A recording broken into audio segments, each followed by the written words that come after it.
ಗಾಂಧಿಯವರು ಹತ್ಯೆಯಾದರು ಮತ್ತೆ ಜೋಡಿಸಿದಂತೆ ಅದು ಗೋಡ್ಸೆಯಿಂದ ಅಥವಾ ಗೋಡ್ಸೆ ಪ್ರತಿಪಾದಿಸಿದ ವಿಚಾರಧಾರೆಯಿಂದ. ನಾನು ಈಗಲೂ ಹೇಳ್ತೇನೆ, ಗೋಡ್ಸೆ ಅನ್ನೋನು ನಿಮಿತ್ತ ಗಾಂಧಿಯನ್ನು ಕೊಂದದ್ದು ಒಂದು ವಿಚಾರಧಾರೆ, ಅರಾಷ್ಟ್ರೀಯ ವಿಚಾರಧಾರೆ. ಇದರಲ್ಲಿ ಯಾವುದು ಸರಿ ಅಥವಾ ಯಾವುದು ಸರಿ ಇಲ್ಲದಿದ್ದರೆ ನೀವು ಹೇಳಬೇಕು, ಗಲಾಟೆ ಮಾಡಲಿಕ್ಕಿಲ್ಲ ಯಾರು ಸಹ. ಒಂದು, ಮಹಾತ್ಮ ಗಾಂಧಿಯವರು ದೈವಾಧೀನರಾದರು ಒಂದು ಸಾಲು. ಎರಡನೇದು, ಮಹಾತ್ಮ ಗಾಂಧಿಯವರು ಕೈಲಾಸವಾಸಿಯಾದರು. ಮೂರನೇದು, ಮಹಾತ್ಮ ಗಾಂಧಿಯವರು ವೈಕುಂಠವಾಸಿಯಾದರು. ಜೊತೆಗೆ ಇನ್ನೊಂದು ಇರಲಿ, ಮಹಾತ್ಮ ಗಾಂಧಿಯವರು ನಿಧನರಾದರು. 4 ಸೆಂಟೆನ್ಸ್. ಇದರಲ್ಲಿ ಯಾವುದು ಸರಿ? ಪುರುಷೋತ್ತಮ ಅಣ್ಣ ಹೇಳ್ತಿದ್ದಾರೆ ಯಾವುದು ಸರಿ ಇಲ್ಲ. 4 ಸರಿ ಇಲ್ಲ. ಈ ಕಡೆಯಿಂದ 4 ಸರಿ ಇಲ್ಲ. ಒಂದು ನಿಮಿಷ, ಅಪ್ಪಿಯಕ್ಕ ಎದ್ದು ಗಟ್ಟಿ. ನೀವು ಅಪ್ಪಿಯಕ್ಕ ನಿಲ್ಲಲಿಕ್ಕೆ ಕಷ್ಟ ಆಗ್ತಾ ಉಂಟು ನಂಗೆ ಗೊತ್ತಿದೆ, ನೀವು ನಿತ್ಯ ಹೇಳಿ. ಅದರಲ್ಲಿ ನೋಡಿ, ಅಲ್ಲಿ ಒಂದು ನಿಮಿಷ. ನಮ್ಮ ಮಹಾನಗರ ಪಾಲಿಕೆಯ ಮೇಯರ್ ಆದಂಥ ಅಪ್ಪಿಯಕ್ಕ ಮತ್ತು ಮಹಿಳಾ ಕಾಂಗ್ರೆಸ್ಸಿನ ಅಧ್ಯಕ್ಷರ ಉತ್ತರ, ಅದರಲ್ಲಿ ಇರುವುದರಲ್ಲಿ ಸುಧಾರಿಸಲಿಕ್ಕೆ ಅಡ್ಡಿ ಇಲ್ಲ ಅಂತ ಹೇಳೋದು ಮಹಾತ್ಮ ಗಾಂಧಿ ನಿಧನರಾದರು ಅನ್ನೋದು ಸರಿ ಇದೆ, ಉಳಿದದ್ದು ತಪ್ಪಿದೆ. ನೀವು ಯಾರೇ ನಿತ್ತದಲ್ಲಿ ಅವರು ಸ್ಪೆಕ್ಟ್ಸ್ನವ್ರು. ಮಹಾತ್ಮ ಗಾಂಧಿ ಇವು 4 ಸರಿ ಇಲ್ಲ. ಮಹಾತ್ಮ ಗಾಂಧಿಯವರು ಹತ್ಯೆಗೆ ಒಳಗಾದರು ಅಂತ. ಮತ್ತೆ ಅಲ್ಲಿ ನೀವು ಕೆಂಪು ಸೀರೆಯವರು, ಮಹಾತ್ಮ ಗಾಂಧಿ ಗೋಡ್ಸೆಯ ಗುಂಡಿಗೆ ಬಲಿಯಾದರು. ಮತ್ತೆ ಅವರು ತಲೆ ಹೀಗೆ ಮಾಡಿದವರು.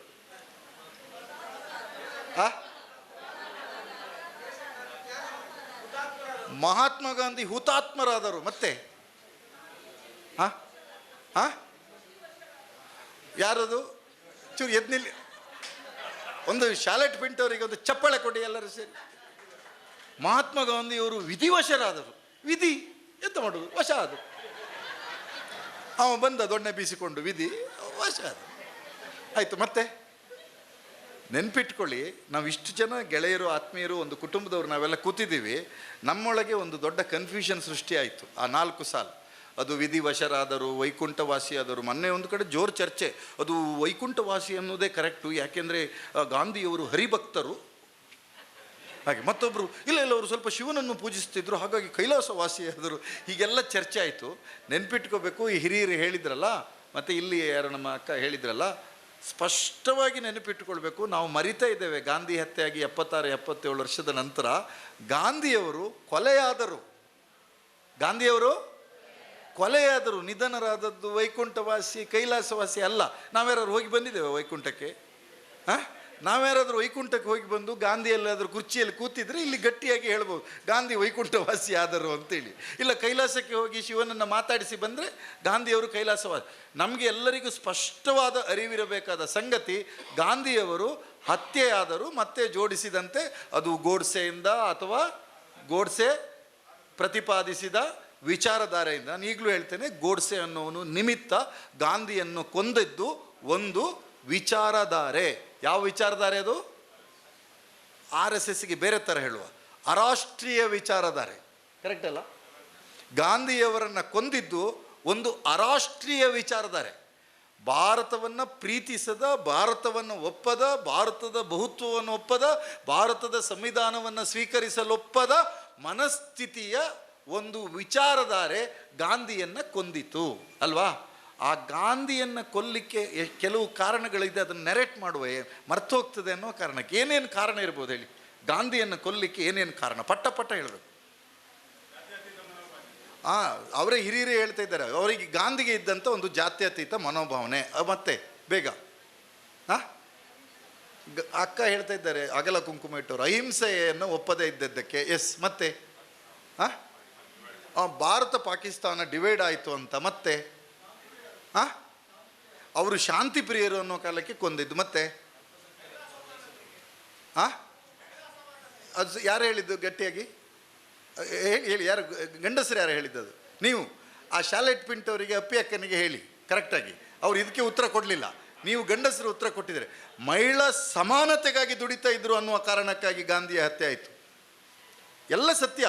ಮನುಷ್ಯರನ್ನೆಲ್ಲರನ್ನು ಮನುಷ್ಯ ಎಂದು ಪ್ರೀತಿಸಿದ ಒಂದು ಭಾವನೆಯನ್ನು ಗಾಂಧಿ ಹೊಂದಿದ್ದಕ್ಕೆ ಕೊಲೆ ಆಯಿತು. ಇನ್ನೊಂದು ಮೇಜರ್ ಕಾರಣ ಇದೆ, ಇಲ್ಲಿಂದ ನಮ್ಮ ಡಿಸ್ಕಷನ್ ಇವಾಗ ಸ್ಟಾರ್ಟ್ ಮಾಡುವ. ಅದೇನು ಅಂದರೆ, ತುಂಬ ಸತಿ ನೆರೇಷನ್ ಇದೆ, ಅದು ನಾನು ಈಗ ನೇರವಾಗಿ ಹೇಳಬೇಕು. ಈ ದೇಶದ ಒಂದು ಪ್ರಧಾನ ಪೊಲಿಟಿಕಲ್ ಪಾರ್ಟಿ ಅದನ್ನು ಅಜೆಂಡಾ ಉತ್ತರ ಪ್ರದೇಶದಿಂದ ಪ್ರಾರಂಭ ಮಾಡ್ತು. ಅದೇನು ಅಂದರೆ ಗಾಂಧಿ ವರ್ಸಸ್ ಅಂಬೇಡ್ಕರ್ ಅಂತ. ಗಾಂಧಿ ವರ್ಸಸ್ ಅಂಬೇಡ್ಕರ್ ಅಂತ. ನೋ, ಈ ಗೋಡ್ಸೆ ಅಥವಾ ಪ್ರತಿಪಾದಿಸುವ ವಿಚಾರಧಾರೆ ಗಾಂಧಿಯನ್ನು ಕೊಲ್ಲಿಕ್ಕೆ ಭಾರಿ ದೊಡ್ಡ ಕಾರಣ.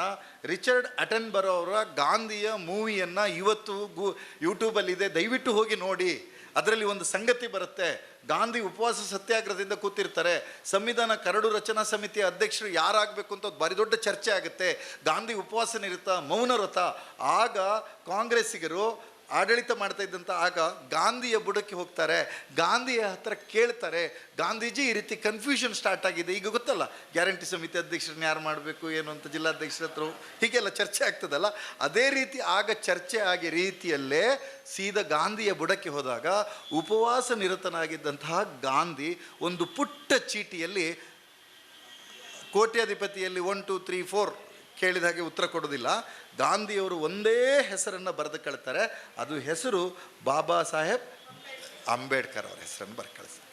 ನೆನ್ಪಿಟ್ಕೊಳ್ಳಿ, ಗೋಡ್ಸೆಗೆ ಗಾಂಧಿಯನ್ನು ಕೊಲ್ಲಿಕ್ಕೆ ಭಾರಿ ದೊಡ್ಡ ಇಂಟೆನ್ಷನ್ ಇದ್ದದ್ದೇನು ಅಂತಂದರೆ, ಈ ರೀತಿಯಾದಂಥ ಸಂವಿಧಾನ ಬರಲಿಕ್ಕೆ ಬಾಬಾ ಸಾಹೇಬ್ ಅಂಬೇಡ್ಕರ್ ಕರಡು ರಚನಾ ಸಮಿತಿಯ ಅಧ್ಯಕ್ಷರಾಗುವಂತೆ ಗಾಂಧಿ ಶಿಫಾರಸ್ಸು ಮಾಡಿದ್ದರಿಂದ ತನ್ನ ವಿಚಾರಧಾರೆಯ ಅಂದರೆ ಹೆಣ್ಣನ್ನು ಗಂಡ ಸತ್ತ ಕೂಡಲೇ ಚಿತೆಗೇರಿಸುವ, ಅವಳ ಕೂದಲು ಕತ್ತರಿಸುವ, ಅವಳನ್ನು ವಿಧವೆಯ ಪಟ್ಟ ಮಾಡುವ, ಅವಳಿಗೆ ಆಸ್ತಿ ಹಕ್ಕನ್ನು ನಿರಾಕರಿಸುವ ಈ ಎಲ್ಲ ವಿಚಾರದ ಹೊರತಾದ ಒಂದು ಸಂವಿಧಾನ ಬರುವುದಕ್ಕೆ ಈ ಗಾಂಧಿಯೇ ಮೂಲ ಪುರುಷ ಎನ್ನುವ ದ್ವೇಷ ಗಾಂಧಿಯ ಹತ್ಯೆಗೆ ಮೂಲ ಕಾರಣ.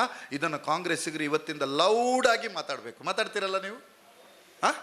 ಗಟ್ಟಿಯಾಗಿ ಇದು ಕೇಳಿ ವಾಸು ಅವ್ರ ಹತ್ರ, ಅವರೆಲ್ಲ ಅಧ್ಯಯನಶೀಲರು. ಇದು ಐತಿಹಾಸಿಕ ಸತ್ಯ. ನಾವೇ ನೆರೇಷನ್ಸ್ಗಳನ್ನು ಅವ್ರು ಹೇಳೋದನ್ನು ಹೇಳ್ತಿರ್ತೇವೆ, ಅದು ಇಂಡಿಯಾ ಪಾಕಿಸ್ತಾನ, ಯಾವುದೂ ಅಲ್ಲ ಕರ್ಮದ, ಎಂತ ಇಲ್ಲ. ಇಂಡಿಯಾ ಮತ್ತು ಪಾಕಿಸ್ತಾನ ಅಂತ ಡಿವೈಡ್ ಆಗಲಿಕ್ಕೆ ಯಾರು ಕಾರಣ?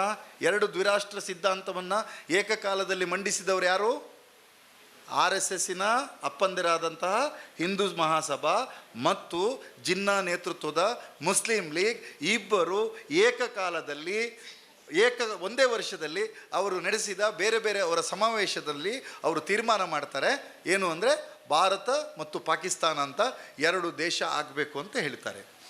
ಈಗ ಭಾರತದಲ್ಲಿರುವ ಈ ಶಾಹುಲ್ ಹಮೀದು, ಭಾರತದಲ್ಲಿರುವ ಜೋಖಿಮು, ಭಾರತದ ಪುರುಷೋತ್ತಮ, ಭಾರತದಲ್ಲಿರುವ ಅಪ್ಪಿಯಕ್ಕ, ನಾವೆಲ್ಲರೂ ಈಗ ನಾನು ವಾಸು ಅವರ ಸಬ್ಜೆಕ್ಟನ್ನು ಕನೆಕ್ಟ್ ಮಾಡ್ತಾ ಇದ್ದೇನೆ, ಅರ್ಥ ಮಾಡಿ. ನಾವೆಲ್ಲರೂ ಯಾರು ಈ ದೇಶದಲ್ಲಿ?